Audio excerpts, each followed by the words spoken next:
typically limited to a very specific type of profession. You might have professional corporations for attorneys or CPAs or dentists or podiatrists or ophthalmologists or optometrists, where you have multiple practitioners in one entity all sharing in the efficiencies of collaboration in getting the benefit of limited liability as well. You must have at least one incorporator, and that incorporator and or director must have at least one director, have to be licensed, and all the owners have to be, all the shares have to be held by duly licensed individuals. The last type of business I want to talk about is the joint venture. A joint venture is a partnership, pure and simple. A joint venture is a partnership, but it's a project-based partnership, okay?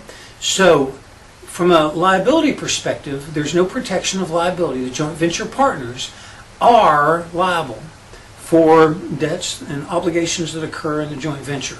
But the joint venture agreement will be focused on a specific project. And a great example of a joint venture is when 2 or 3 companies or individuals come together to drill an oil well. Drilling an oil well is a tremendously expensive project. And basically the process goes like this. A geologist finds a plot of land that they think there's oil down under the ground. So the geologist goes out and tells some companies that decide that they want to invest and see. They want to drill an exploratory well to see if there's oil under that plot of land. So the oil well will be drilled by a drilling company who will be hired by 2 or 3 oil companies that will agree to split the profits and the production of oil out of that well. So they'll form a joint venture specifically for that oil well. Now that oil well isn't going to last forever. That oil well is either going to do one of 2 things. Either there's not going to be any oil there, which means they drill it, there's no oil, boom, the partnership or the joint venture partnership is over. Or they drill it and there's oil there, hopefully a lot, but if there's not, it doesn't matter. There's oil there, there's gas, there's something, and they're going to pump that oil or gas out, and then at some point in time it's going to run dry. At that point in time, the joint venture is over. Or they can terminate the joint venture by selling the assets and taking their share of the assets. Joint ventures don't have to be 2 of us, 50-50, 3 of us, 1/3, 1/3. It could be 2 of us and I get 25% and you get 75%. Joint ventures are just like partnerships. They have agreements, they have limited lifetime, they're project focused, and when they're over, they're dissolved and everything goes away. Joint ventures are common in a number of different businesses. Entertainment, a lot of joint ventures in the entertainment world, where somebody will come together and put a big concert on, and 2 or 3 entities will promote that concert, and there'll be joint venture promoting partners for that. Resources, mineral resources are a very popular thing. There's other forms of joint venture partnerships. That covers our conversation about legal entities and ownership structure. I will tell you that I think you would be wise to avoid partnerships as much as possible.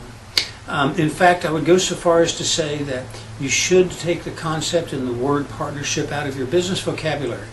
My experience as both a person and as a professional, and as somebody that's been around for a long time, is that virtually every partnership that I've ever seen formed ends with hurt feelings and ends in a litigation or a difficult separation. Partnerships, when they dissolve, are like marriages. Very rarely do they dissolve amicably. There are almost always some level of stress and tension associated with a dissolution, and that doesn't have to be the case. You can do a different type of entity, preferably a corporation or an LLC. They are going to be much better long term for you. You'll avoid a lot of heartache. So I really encourage you to avoid partnerships as much as possible. I like corporations because corporations are extremely easy to operate and run. They're not terrifically complicated. The regulatory burden that I mentioned isn't that great. And you have the benefit of being able to print stock certificates at any point in time and sell a piece of paper which gives an ownership percentage in your company to somebody who gives you money, and then you have the benefit of the capital and they have the benefit of the ownership interest. I think corporations are the way to go. Now, you'll find plenty of people that will tell you that they have other preferences, LLCs and other things.